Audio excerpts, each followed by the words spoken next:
This episode is brought to you by Principles. Are there limits to the U.S. government's debt growth? What will happen if the debts are not curtailed?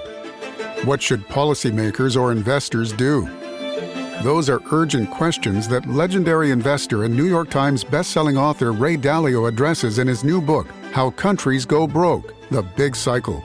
The book comes out in June and is available for pre-order today, wherever books are sold.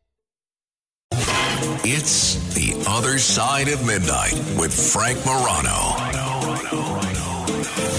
This is The Other Side of Midnight. I'm Frank Morano. Well, this is exciting. Our next guest has been at the center of legal firestorms, political firestorms, multiple impeachment inquiries. He's been on the receiving end of a pretty stiff indictment by the Southern District of New York, and he is an interesting guy. But it all began for Lev Parnas when he was born in the Soviet Union and came to this country, the United States, at the tender age of 4. Now he is telling his story in the book Shadow Diplomacy. I'm very, very pleased to be joined by Ukrainian-born businessman Lev Parnas. Lev, thanks so much for joining me on the radio. Hey, Frank. Thanks for having me. Thank you. Thank you. Now, I know a lot of people know your name from a lot of the headlines surrounding President Trump and President Biden and Hunter Biden and Rudy Giuliani, etc. But a lot of folks may not know your story and how you got to this point. I don't know how clear your recollection is of what happened when you were 4 years old, but to the best that you understand from your family history, how did you and your family end up in the United States when you were a child? Yeah, thanks for asking, Frank. I actually, at 4 years old, I was born in Odessa. At the time, it was the Soviet Union. Now it's Ukraine. We were Jewish, and Jews were being persecuted at that time, and basically were thrown out of the country. And we immigrated. We were traveling actually to Israel. And at the time, there was a layover in Italy, and we were there for like 6 months waiting to get our paperwork to be able to go to Israel. And it was 1976. It was the 200-year anniversary of the United States, and the U.S. ambassador was in Italy, and he was giving out 200 green cards to 200 lucky families. And we were one of the families that won the lottery, and we got a green card, and we were able to go straight to the United States. We came first to Detroit, Michigan for a couple of years, and then we came over to Brooklyn, New York, where I grew up and lived most of my life. Well, we got a lot of Brooklynites and a lot of Detroit folks in our audience, so they're pleased to hear that those were stops. To all the Brooklynites and Detroit. Love you guys. So, obviously, you've spent a lot of time in Ukraine as an adult, and obviously, when you were born in Ukraine, it was a very different ballgame than what it is now. So much of what we hear about Ukraine in the context of the war, in the context of what we've observed in the election between Poroshenko and Zelensky, in the context of what came out in the first impeachment of Donald Trump that you were certainly a part of, it seems like there's a lot of uncertainty about who the good guys are. I'll ask you, not necessarily getting political at all, but does Ukraine's government have a corruption problem? Well, look, you got to be honest. Absolutely. I think most of Eastern European countries have some sort of corruption in their governments, and going all the way down politically to everyday folks and way of life. It's a lot different over there than it is in the United States and westernized countries, where we look at bribery as, something extremely bad. Over there, it's more of a way of life where people, don't look at anything wrong with giving a police officer an extra $20 because they know the police officers don't make money. Instead of getting a ticket and moving on, it's not looked at as badly as it is here. So, yes, there's definitely corruption all the way up. And I can't talk about Zelensky presently because I haven't been over there since my arrest and since the whole impeachment. But prior to that, Poroshenko and other presidents were absolutely corrupt. They were oligarchs, and we could discuss it, but absolutely there was corruption there. Obviously, the United States and the U.S. taxpayers have an interest in following what's going on with this war because recently, or just yesterday, on an unannounced visit to Kyiv, the Defense Secretary Lloyd Austin said that the Pentagon is sending a new $400 million shipment of arms to Ukraine. So clearly, the American taxpayer is very invested in the present conflict. How do you think the war is going at this point? Oh, I think it's actually going a lot better than a lot of people anticipated with the help of the United States and the help of NATO circling the wagons and being able to give the Ukraine the support, military support financially as they were able to. And basically, as you could see, Russia, everybody expected to take out Ukraine in 3 days. We're going on 2 years, and now not only is Russia not has stalled in its progression, but now you see Ukraine moving into Russian territory. So I think, we're at a very crucial time, especially with our elections going on, because I think right now more than ever, Ukraine needs the support, the military support to be able to overcome Russia's aggression. Because we have to understand, not too long ago, it was the Cold War, it was the Soviet Union. When we came here, Russia was the enemy. And again, not Russian people. We have to make it clear because Russian people are not the enemy. These are people that are running that country like Vladimir Putin and his cronies that are, dictators that are trying to, bring back the old Soviet Union and the problems that we had during the Cold War. So I think, go ahead. Okay. No. I was just going to ask, one of the things that we've heard from former President Trump and the former Israeli Prime Minister Naftali Bennett, among others, but those are the two former world leaders that most immediately come to mind, is that this war could have been avoided if different decisions were made by the West and other entities involved. Do you believe that? Do you believe that this war could have been avoided? Well, first of all, it could have been avoided, but I think we have not enough time to go into everything that transpired to lead up to Putin getting what he wanted, the invasion of Ukraine. But it wouldn't have been avoided by what Donald Trump or Naftali Bennett says by just, certain decisions that could have been made. The bottom line is this war started in 2014 when Russia invaded Ukraine and took over parts of Ukraine, and the war has been going on during Trump's presidency and all the way up to now.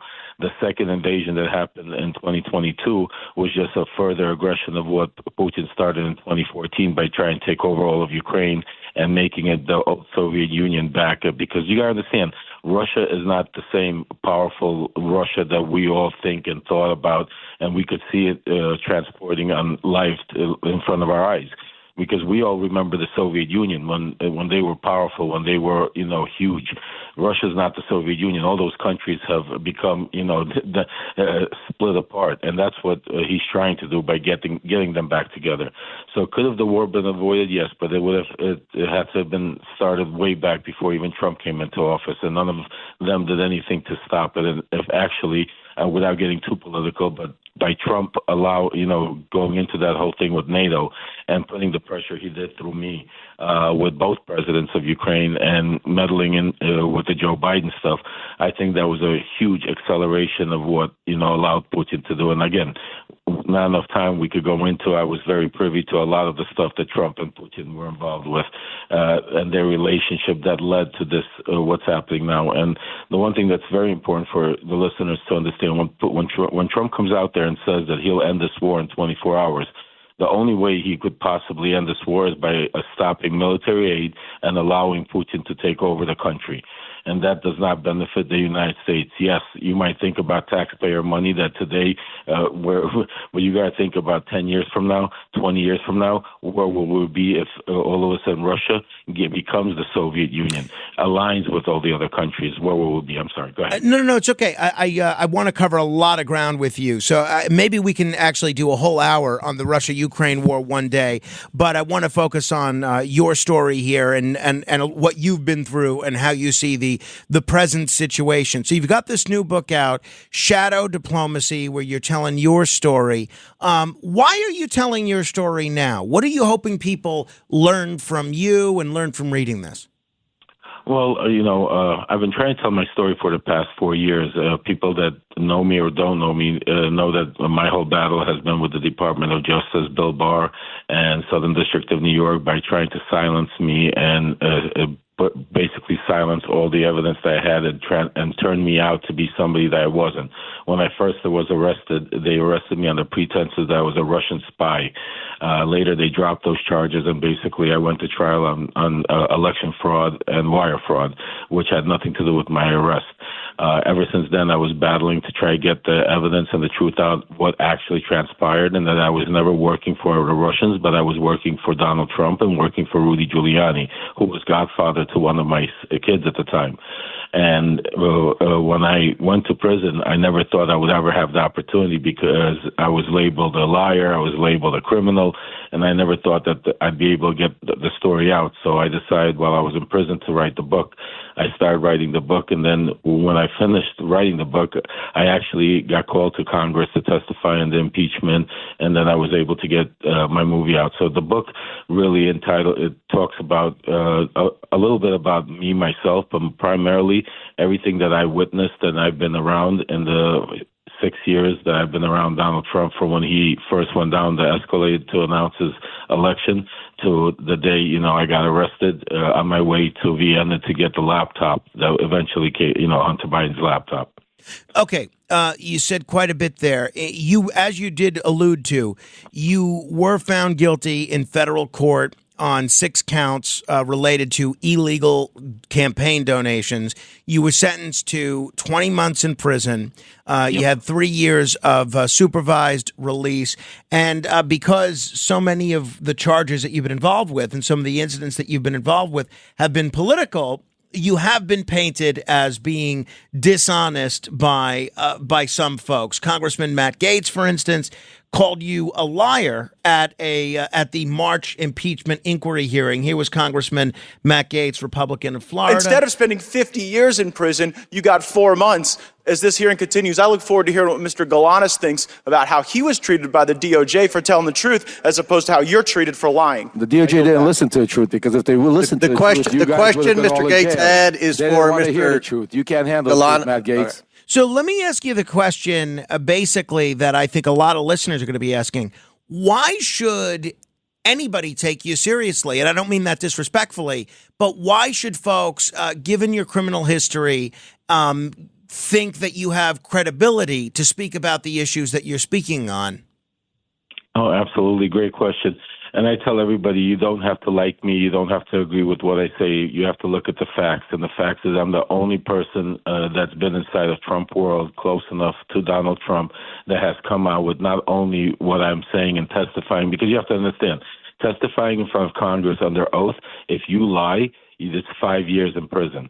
And under the harsh, like the people like Matt Gaetz and James Comer and others up there, they would have loved to have put me back in prison if I lied about one thing. I spent 8 hours there, and you have to understand, they did not question me about one thing. The only thing they came out with is Matt Gaetz trying to call me a liar because I went to prison. Meanwhile, their main star witness was testifying from prison with an 18-year prison sentence.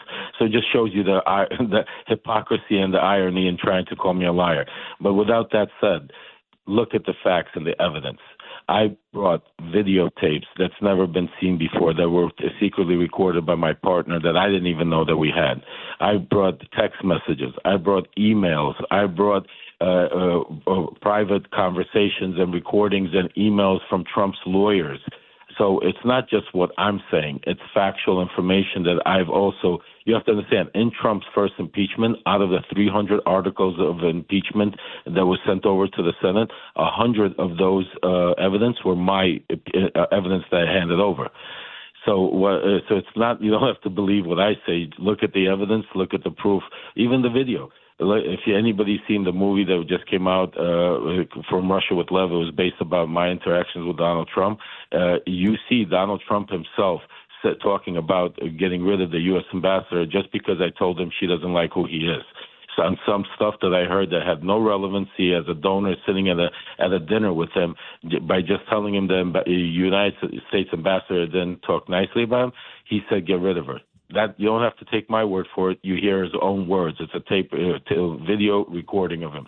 So what I'm saying to you is, I came out and been trying to come out with this evidence, but the more I've been trying to come out with it, the more people like Bill Barr, people in the DOJ have been trying to silence me for it to come out, because they knew all along that I was never a Russian spy. They knew all along I was working directly for Donald Trump and Rudy Giuliani, but Bill Barr and the Justice Department needed to make me the scapegoat.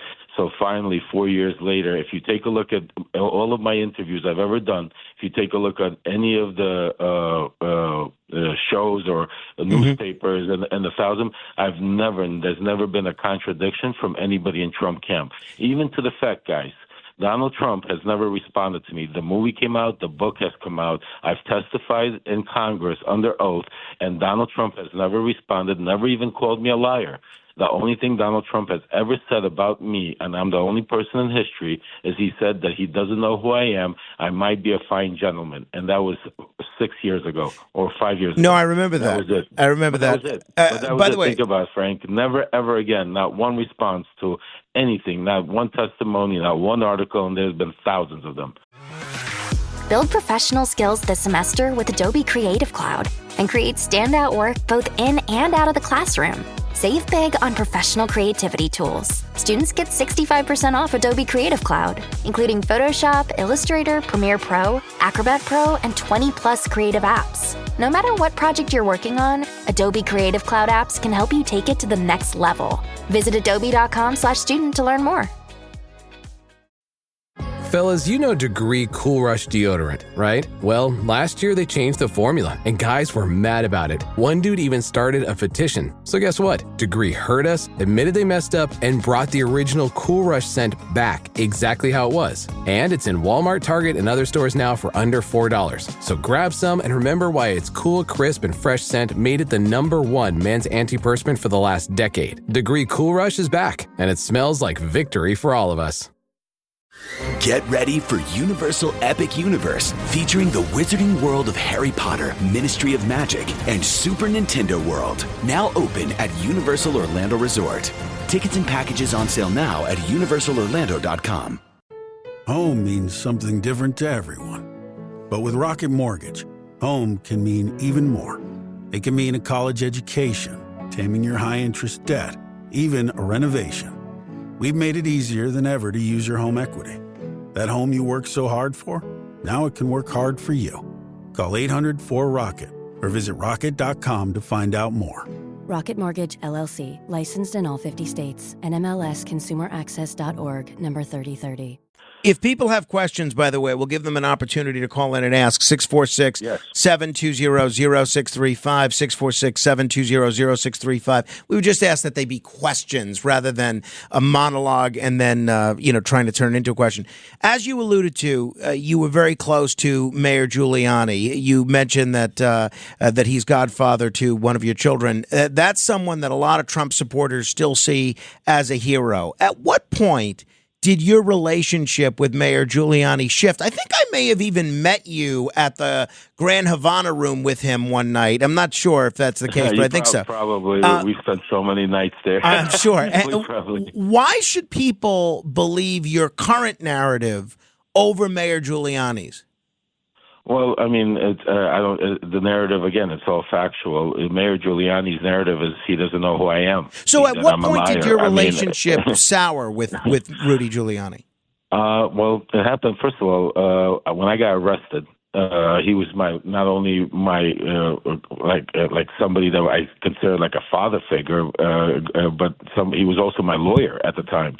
And when I got arrested, he never showed up in prison. Let's start off with that. I didn't know. He instead started calling my wife and telling her that I'm losing it and going crazy inside, not to listen to me. At the same time, a lot of people don't know is that he basically held my son hostage for 2 days in his hotel room because he was telling my 19-year-old son that the FBI might arrest him, that he needs to stay close to him. But also what happened during those 2 days while he was in the room with Rudy would have phone calls and he'd put them on speaker in his suite.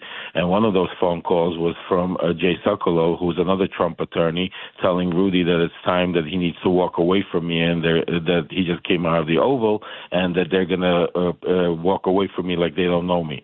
And at that point, my son overheard that conversation, and he basically left the room and called my wife to tell her that. So, I mean, and then 2-3 days later after that, unbeknownst to even them, I get a postcard slipped under my jail cell from the White House, from Rudy Giuliani, basically apologizing that he couldn't make the plane ride with me because he was supposed to be, I don't know if your listeners or you know, but Rudy Giuliani was supposed to be on that flight with me the day I got arrested. He canceled literally 3 hours before the arrest. But given that you're now on opposite ends of the spectrum from Rudy Giuliani, how do folks know that? And we've seen this before, and you've been around long enough to have seen this yourself. We've certainly seen instances where people will tell a story in order to save themselves. How do folks know that that's not what you're doing here? Well, it was quite the opposite because when I went and I started talking, I was under indictment, and the DOJ turned on me because I went on TV to talk because they wouldn't talk to me. So it did help me. If anything, I got a more of a sentence because of that. And they wouldn't let me cooperate and discuss anything. The other thing I just want to tell all the listeners out there, I challenge and I always welcome, and even on your show, I mean, Frank, it would be great. Please have Rudy Giuliani on. Have somebody from the Trump campaign, Corey Lewandowski, anybody, any of these Matt Gaetz. I welcome any of them to confront me because none of them will confront me anywhere because they're scared to confront the truth. That's why if you read the book and you'll understand to what degree, because it's not only Ukraine, you have to understand. I was on the phone with Nicolas Maduro, with Rudy Giuliani, working on a soft landing that Trump was working on behind Bolton and Pompeo's back. That's why the invasion happened. There's a lot of things. For instance, I introduced Trump to President Erdogan during the inauguration at the Watergate Hotel. So there's a lot of things that people don't know about that I was privy to, and that's why they need to read the book. But, but besides that, I welcome any day, any place, anywhere. You hear it here on Frank Morano's show that Rudy Giuliani or Donald Trump or anybody, Donald Trump Jr., anybody in their camp that they say they don't know me, please, I welcome them to come up, and I will bring the facts, the receipts, and they could bring whatever they want and let the people judge for themselves. But they're cowards. I want to try and get one or two more questions in, and then a few listeners are going to have questions for you. You were deeply embedded, it appears, in President Trump's inner circle for a time. Why did you continue to work with them if, as you now claim, there were so many illegal or unethical activities going on? Doesn't that implicate you in the same behavior that you're now criticizing them for?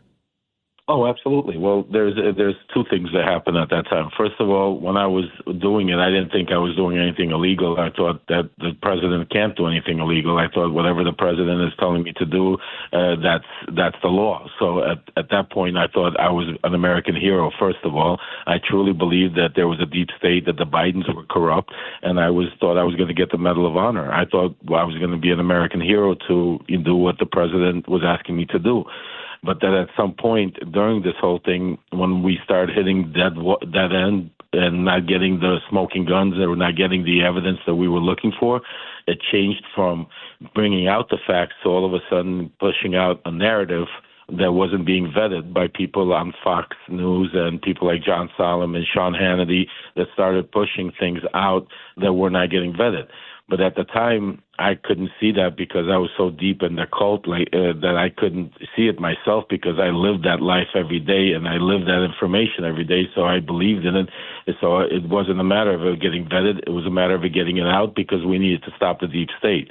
When I was arrested and I was able to get out of the cult and I was able to rationalize and go back and see everything that transpired and now understand, especially through my own legal issues, and understand what can or cannot be done and what's right or wrong, and understand that we didn't have the facts, I started understanding that this was, all done for one reason and one reason only, is for just to get Trump elected and not to save our democracy, not to unroot the deep state, not to show all of this corruption. Yes, again, I'm not saying there's not corruption on both sides or it doesn't go, there's corruption all over the place. But the level and the difference is different corruptions. So, gotcha. All right, let me try and do a lightning round of callers who may have questions for you. 646-720-0635. 646-720-0635. Let me begin with David in the Bronx. Hi, David. Yes, good morning. And good morning, Lev. Thank you for doing this. My question for you, Lev, is with the reports of Donald Trump having spoken to Vladimir Putin at least 7 times since leaving the White House, what do you make of that? And should the American people be concerned that the former president is speaking to Vladimir Putin off the record? Oh, my God. First of all, thank you, David, for that question. That is absolutely the biggest concern that we have, because not only is he talking to him, he's talking to him without anybody present. He's not reporting it back, because it's not the problem that he's talking to him. The problem is that he's not reporting what he's talking about back to the governmental authorities. And the other problem is he's also speaking and having with Viktor Orban. Viktor Orban, the leader of Hungary, which Donald Trump praises, is another dictator that is best friends with Vladimir Putin. Well, I mean, just on that note, though, I mean, Putin, obviously, there's a major conflict that the United States is involved in. I understand that. But when we talk about other world leaders that may be autocratic, like Kim Jong-un, Xi Jinping, Viktor Orban, if you're potentially the next president, aren't those all the same types of people that you're going to have to deal with? I mean, isn't it a little naive to just say we're going to talk to only leaders that were democratically elected? I mean, you got to deal with the head of Saudi Arabia. You got to deal with the heads of all these countries. Absolutely. But the thing is, he only deals with those people. He doesn't have a relationship with our allies. He makes fun of our allies. He talks badly. He wants to get rid of NATO. And the only people that he praises and talks good about are those dictators. Well, I mean, I've heard him say some pretty nice things about Netanyahu as well. You wouldn't put Netanyahu in that category. Well, I would, because I know their relationship. They don't like each other. The only reason that they agree on certain things and they're helping each other does not mean that Netanyahu and Trump like each other. Understood. Let me try and squeeze in at least one more here, Lev, and then you got to come back. Let's do this again. Oh, absolutely. Another day. We'll get into a lot of these foreign policy issues now that we've covered your story and your aspect of the story. Tony is in Clifton. Tony, quick question for Lev Parnas. Lev, thanks for coming on. I have to tell you, as an American, I feel our country has suffered greatly because of its involvement in Ukraine. I'm embarrassed about Vice President Biden's relationship with Ukraine and his son. He was supposed to be there to help Ukraine. Tony, just a quick question, if we can. Go ahead. So American people want to know. We have done conclusive studies. What did you know about all the corruption that was going on in Ukraine with his son Hunter?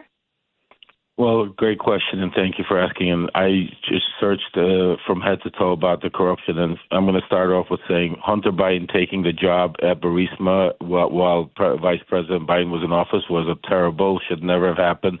It was a bad look for the country. It was a bad look for them. With that being said, there was nothing illegal that President Biden did or Hunter Biden did. They were being used by Russian operatives that were trying to use Hunter Biden at the time while he was had his drug addiction, and we were doing. I was part of that whole routine. We were using his drug addiction while he didn't know where he was, while his computer was taken, while his information taken, and using all of that to try to get to. We were promised. Believe me, we were told that we were going to get bank records to show that there were wire transfers to Joe Biden, $10 million. We were promised all these things that you heard that James Comer was coming out and Jordan was coming out. These were things that I was giving to them. The problem is we never got the evidence to show the facts. These were all speculations and rumors that would be given to us by Russian operatives. Lev, I'm going to have to end it there. I really appreciate the time. If people want to learn more about your story and any of the incidents we've talked about, they could check out the book, Shadow Diplomacy. Lev, I have pages worth of questions I'd love to go over with you the next time you're here, okay? Frank, thank you so much for having me in the audience, and God bless everybody. And I would love to come back. And if you want more time, I'd love to come back, spend some time, answer some questions. Let's plan it. Let's plan for that. That'd be great. Lev Parnas, 646-720-0635. If you want to comment on any portion of our conversation, a lot more to get to straight ahead.